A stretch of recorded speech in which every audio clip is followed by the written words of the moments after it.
Hey, it's Jeff, everyone, and on today's Disney Roundup, a beloved Magic Kingdom attraction, Country Bear Jamboree, could be coming to an end, along with another year and another annual pass price increase. Guardians of the Galaxy Awesome Mix Live also made its return to Epcot, and with themed food and drinks. And we also have more announced TV series coming to the Disney Plus streaming service. All that right here on the DRU.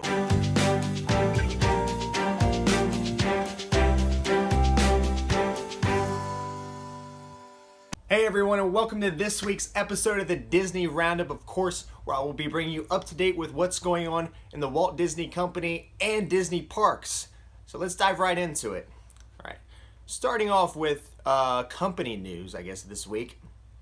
Disney Plus has added new editions of TV series that'll be coming to the Disney Plus streaming service, which is set to launch in November of this year in 2019. First off, a new series that has been announced is the Chip 'n Dale. A Chip 'n Dale series has been announced. It was announced at this year's Aneki, I believe that's how you say, Aneki International Animated Film Festival.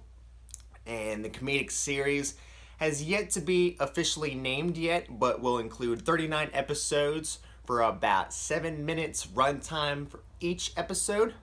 We also have a series I'll be looking forward to watching is the Monsters Inc. spin-off series called Monsters at Work. The series is set to play 6 months after the original movie Monsters Inc., which I believe came out in 2003. And it will feature the entire original voice cast from that movie, including John Goodman as Sully, we have Billy Crystal as Mike Wazowski, John Ratzenberg as the Yeti, Jennifer Tilly as Celia, and Bob Peterson as Roz and her twin sister, Rozay.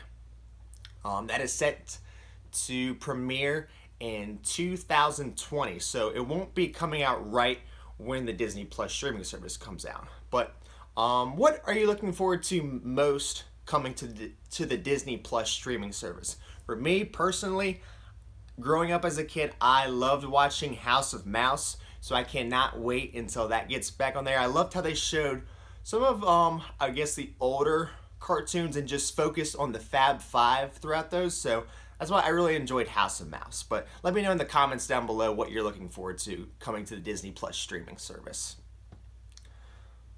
All right. Other news, over at Jock, Lindsey's Hangar Bar in Disney Springs, we had a new dessert, a new bacon dessert debut over there. It's called the Temple of Bacon, it's a dessert featuring thick-cut applewood smoked bacon dipped in ganache milk chocolate and a chipotle ganache, and it goes for $13, which I believe, and I'll include a little Instagram video here somewhere. And the presentation of this is everything because they place it on this little wooden platform, and you'll see, and it comes with about five strips of bacon, and it has like the chocolate ganache and the chipotle on it, but they add some sort of smoke thing to it. So, and they have a dome on top of it, so they keep it on there, and when they bring it to you and present it to you, all the smoke, and it looks all mystical and everything. It's really cool. I'm gonna have to try it, even though it's $13, but so it's worth it. All right, and over to parks news we have now, right? Starting off with, I guess, how you're going to get into the parks is Walt Disney World annual passes. The price increased, and substantially. Now, first off, this is nothing new. We know every year it gets more expensive to get into Disney. It gets more expensive to stay at Disney. So, going over this, some of the new prices of the passes. The water parks passes, it was previously $130. It is currently now $139. For Florida residents and DVC members, The silver pass was previously $479 and is now currently $519. The gold was previously $609 and is currently now $699. And for everyone, the platinum pass was previously $894 and is now $1,119. For Florida residents, it was $749 and is now $899. And the Platinum Plus Pass, which is the pass that gets you into all the parks, all the water parks, the worldwide sports, the golf courses, everything. It was previously $994 and is currently now $1,219. And for Florida residents, $849 and currently $999. Yes, like I mentioned, it's nothing new, I guess, for the passes or just admission to get into Disney to go up every year, especially with adding in Galaxy's Edge, which I've heard is like almost $1 billion park that they built, and they continue to add on more things. But it's just what's gonna happen. You're gonna have to actually, for sure, pay the price to get into Disney. But I got to looking at all these prices, and I got to thinking and comparing to myself. So the last time I went to Disney, I went in last August, and it was just me and my mom that went. And we went for about 4 days, and we flew down there, took the Magical Express. We stayed at a value resort. We stayed at All-Star Movies, and we just did a 1-day ticket to Hollywood Studios, and we did Mickey's Not So Scary Halloween Party. So with all of that right there is almost just $1,000 itself. So the way I kind of think about this is that for if you live down there, or at least for me, it would be well worth it, because when I travel down there, it usually ends up costing me $1,000 and much more. But if you live down there, it costs you $1,000 for the whole year if you're getting the Platinum Plus Pass. So something to take into consideration if you're on the edge about buying another annual pass. Overnight parking increased over at the Walt Disney World resorts as well. Now, if you made reservations before June 18th for arrivals in 2019 or 2020, the prices were set at the value resorts to stay in the park overnight were $13. Over at Model Resorts, it would cost you $19 a night, and at the Disney Deluxe and Deluxe Villa resorts were $24 a night. Now, reservations made June 18th and thereafter for arrivals in 2020 at Valley Resorts were now $15 a night. Moderate Resorts $20 a night, and Disney Deluxe and Deluxe Villa Resorts are $25 a night to stay there. There's also an annual pass add-on, so if you're an annual pass member, you can take advantage of these extra add-ons you can purchase. This one doesn't really affect the Platinum Plus annual pass holder, but I think it's pretty neat. It's called the Summer Splash Pass, which this will start on July 5th, and pass holders will be able to purchase this new pass that includes an unlimited visits to Disney's Blizzard Beach and Typhoon Lagoon water parks. From this, like I said, this starts July 5th and runs through September 7th.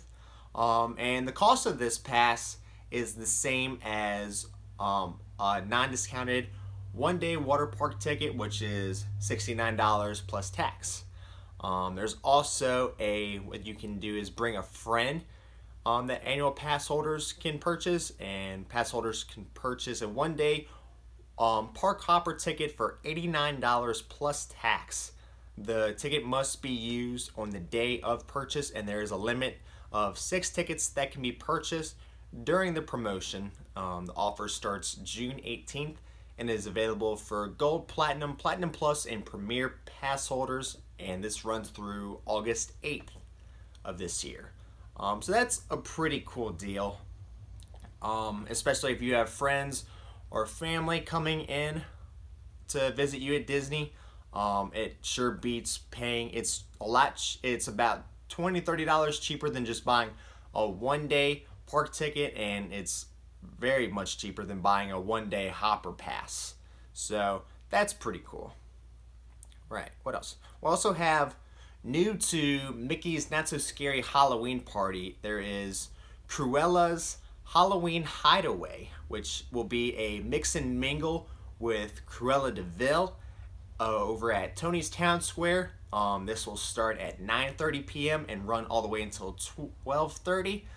Reservations are to be made for this, and this new experience will allow you to pop in and out of your leisure and indulge in savory hors d'oeuvres with the taste from the witch's cauldron, a kettle of gooey and creamy spinach dip with ciabatta, bread, and assorted Halloween flatbreads and more. In addition, there will be sweet treats such as chocolate dipped strawberries, cheesecake, mini cannoli, canine crunch cake, and mini DeVille brownies. And a variety of beverages include beer and wine, which are included in this, like I said. And for this, you will have reserved seating for the Boo to You parade. Tickets for this are $99 a person plus tax, and this event will run every night that there is the Mickey's Not So Scary Halloween Party. It's interesting. Like a lot of the dessert parties, this is pretty expensive. One with this, you get interaction with Cruella de Vil. You get, you get free alcohol. I don't know how much included you get. You get hors d'oeuvres and desserts, and reserved seating for the Boo to You parade. But that's also adding on to your Mickey's Not So Scary Halloween ticket, which can run from, I believe, $79 plus and another $99 on top of that. So if it's worth it for you, I guess go for it. Me personally, I enjoy just trick-or-treating, riding as many rides as I can, watching Boo to You, all that good stuff. Guardians of the Galaxy Awesome Mix Live also has made its return over at Epcot. This started back up June 14th, of course featuring Star-Lord and Gamora from Guardians of the Galaxy, taking guests on a musical journey through the cosmos over at Epcot. This will run from now until August 18th. You can catch the Guardians of the Galaxy Awesome Mix Live over at the American Gardens Theater, of course in Epcot. There's also an appearance from Baby Groot over there, which is pretty cool, especially if you're into the Guardians of the Galaxy, the Marvel Cinematic Universe, the Avengers, and all that, because there's really not a lot of Groot appearances that I've seen, so that's pretty cool. I'll also leave a link down below to the video of the show that they do, and if you've never seen it, it's pretty cool. It's almost everything you want and more, which I really enjoyed it. There's also included this year with the Awesome Mix Live, there's Awesome Eats. You can get one over at Liberty Inn. You can grab a space sandwich or an awesome mix plate. The space sandwich features barbecue pulled pork topped with crispy onions served on a Kaiser bun with french fries. The awesome mix plate includes french fries topped with barbecue pulled pork, macaroni and cheese, bacon, and lettuce. Or if you're looking for something on the sweeter side, then there's the Cosmic Cake, which is chocolate cake filled with buttercream and space sprinkles. And for a drink, they're really pushing what's called Rocket Fuel, which is frozen Coca-Cola slushy, which that's pretty good. I think that'll go over really well. And over at Fife and Drum, you can snack on a mixed tart strawberry filled shortbread cookie or sip on one of their cellar beverages. And there's the Awesome Mix Slushy, which is a frozen blue, raspberry, strawberry, and lemonade slushy. and it's served with a fun glow cube, which I've seen pictures of this, and it's layered, so it's like um, lemonade slush, raspberry slush, and blue raspberry. So it looks really cool. And like a lot of Disney places, they serve this with a fun glow cube, which it activates when you put this little cube in your drink and it starts flashing and glowing. I think it's really cool and adds an extra touch to a lot of drinks over at Walt Disney World. There's also the I Am Root float, of course named after Groot, featuring root beer, vanilla ice cream, whipped cream, and mint leaves. There's also a Destroyer Punch with orange, pineapple, and lime juices. And adults can enjoy an alcoholic version of this, of Galaxy Juice. There's Galaxy Juice. I don't know if that's the same thing as the Destroyer Punch, but that includes a cherry bourbon. That sounds pretty neat. A lot of very fun and cool themed treats and drinks you can get over with this, with Guardians of the Galaxy Awesome Mix Live, which I'm glad they included this over at Epcot, because I think Epcot has been left out almost with a lot of stuff. I mean, they're starting to work on new stuff now, but it's not going to be out until around 2020, 2021. Of course, over there, they're adding the transportation system that you can take, the Skyliner. There's also the Remy's Ratatouille ride that's coming. The Guardians of the Galaxy ride's coming. They announced the Mission Space restaurant that's coming over there, and apparently they're doing a lot more construction and including with Spaceship Earth. So I'm really looking forward to what's to come over in Epcot, because I think for a while Epcot was just a place to just go eat and drink and ride Soarin' or Test Track. So really glad they're getting more attention over there. All right. And now over at Hollywood Studios, you can go and visit Forky. Of course, Forky being the new toy from the upcoming movie Toy Story 4. Of course, this toy seems to, like I said, made by Bonnie, who is in Toy Story 3. But over in Hollywood Studios, there's a large Forky prop that stands outside just across from Woody's lunchbox that you can have your picture taken with. So that's pretty neat. And over at Disneyland, the Main Street Cinema at Disneyland Park has turned into a store. Of course, the Main Street Cinema was an original placement for both Main Streets at Disneyland and Magic Kingdom and Disney World. The one at Disneyland has been there since 1955 and has now become a store called Cartoons and Collectibles. And from what I've seen, this store has almost the same products that you would find in another Disney shopping spot. So I guess the t-shirts, the coffee mugs, just the typical Disney souvenir stuff. Walt Disney World changed theirs over in 1998. But yeah, I don't see the need for them to change this, but I don't know. I've also heard too that Disney came out and said that they will still be running the animated shorts in there, including Steamboat Willie. I haven't received any confirmation on that, so I'll be interested to see what they do with that moving forward. Now, there is just rumor for now of replacing Country Bear Jamboree with a Toy Story marionette show, of course, over at Walt Disney World's Magic Kingdom in Frontierland. Now, in 2021, Magic Kingdom and Walt Disney World will be celebrating 50 years. And with that, Walt Disney World is expected to promise guests 50 or new special offerings for its 50th year anniversary. And of course, the Country Bear Jamboree is an original Magic Kingdom attraction. It's seen various overlays, including a vacation overlay and a Christmas as well. if it actually does get replaced with a Toy Story show. It is said to be a Toy Story marionette show.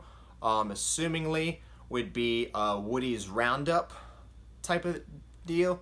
Of course, Woody's Roundup, which was introduced in Toy Story 2, which was a old marionette cartoon show that Woody starred in many years ago before he was even introduced to Toy Story or even Andy overall.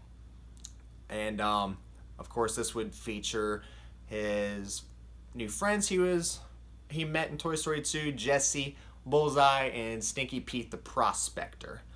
Now, I have mixed feelings on this, and especially being a big Toy Story fan, which can't wait until Toy Story 4 comes out. Going to see it opening day. Anyway. Let's start with just the Country Bear Jamboree. Now, I've seen Country Bear Jamboree a good numerous times, especially when growing up as a kid. It was a good place for my parents to take me to get out of the heat, get some air conditioning, and just kind of wind down a little bit and have like a little show. But there's not really much difference besides just the Disney magic of the Country Bear Jamboree and the show that they do at Chuck E. Cheese for birthday parties and the kids, their animatronics show. There really isn't. I mean, besides, like I said, just the Disney magic, there's not a whole lot of difference there. The thing with this is, well, one, and I'm going to compare to something else because I know Country Bears had, I believe, a movie come out in the late 90s, early 2000s. I know you can interact with the Country Bears in Frontierland, so I don't know if this does change how that'll affect that. But one, in my opinion, one of the more popular characters in Disney is Stitch, of course, from Lilo and Stitch. And my knowledge, currently the only place you can see him now is over where Stitch's Great Escape is, or was. There's a photo op there, and you can see him over at Ohana.